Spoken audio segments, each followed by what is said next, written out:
Տպավորություն է, որ դեռ շատ ջուր է ուզելու ԲՀԿ-ն խորհրդարան կմտնի, չի մտնի անունով խմորը։ Քաղաքական ուժը անորոշության առաջ է։ Ոչ, ինքը սխալ տպավորություն է, մենք տարբեր սցենարները դիտարկել ենք եւ մեր բոլոր դիտարկված սցենարների ներքո մենք արձագանքման բոլոր նշույլները ունենք։ Կիրակին խորհրդարանական ընտրությունների վերջնարդյունքի հրապարակմանն է սպասում ԲՀԿ-ում, պահանջում, որ կենտրոնական ընտրական հանձնաժողովը ի վերջո օրենքի դաշտ գա։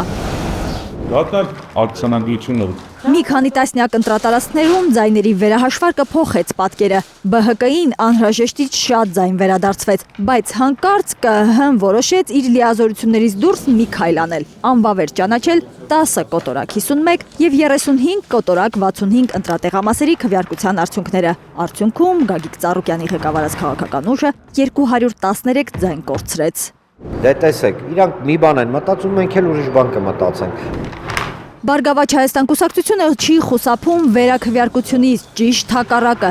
Պնդում են, որ ԿԸՀ-ն կամ պետք է ընտրությունների ամբողջ արդյունքը անվավեր ճանաչի, կամ առնվազն վերաքվեարկություն նշանակի 10 կոտորակ 51 եւ 35 կոտորակ 65 ընտրատեղամասերում։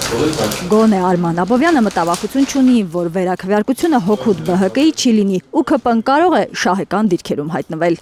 Տոկոսային հարաբերությունը ինքը շատ հստակ ցույց է տալի, որ նույնիսկ եթե իրանց ձայները ինչ-որ ավելանանք, չի կարա կտրուկ իրանց ձայները ավելան, որովհետև ներողություն ռետինե չի էլի մարդկանց քանակը, կա հստակ քանակներ ամեն տեղամասում եւ այդ հստակ քանակների ներքո իրենք իրենց մաքսիմումը արդեն ցույց են տվել։ Մինչև վերաքվեարկություն նշանակել չնշանակելը ուրբաթ ուշ երեկոյան կենտրոնական ընտրական հանձնաժողովը ամփոփել է 637 ընտրատեղամասերի վերահաշվարկի արդյունքները։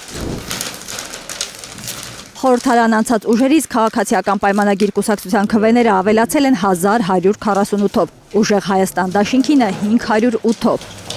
Հայաստան դաշինքինը 217-ով, ինչ վերաբերում է ԲՀԿ-ին, ապա քաղաքական այս ուժի դեպքում ավելացած քվեները 147-ն են։ Սրանք ընկել են մի հետաքրքիր ծուղակի մեջ, իրենք չեն կարող, իրավունք չունեն չնշանակել վերաքվեարկություն։ Այս պարագայում դե բնականաբար ԲՀԿ-ն անցնում է։ ԲՀԿ-ականները վստահեցնում են, որ անպատասխանատու չեն լինելու իրենց վստահված ձայների հարցում։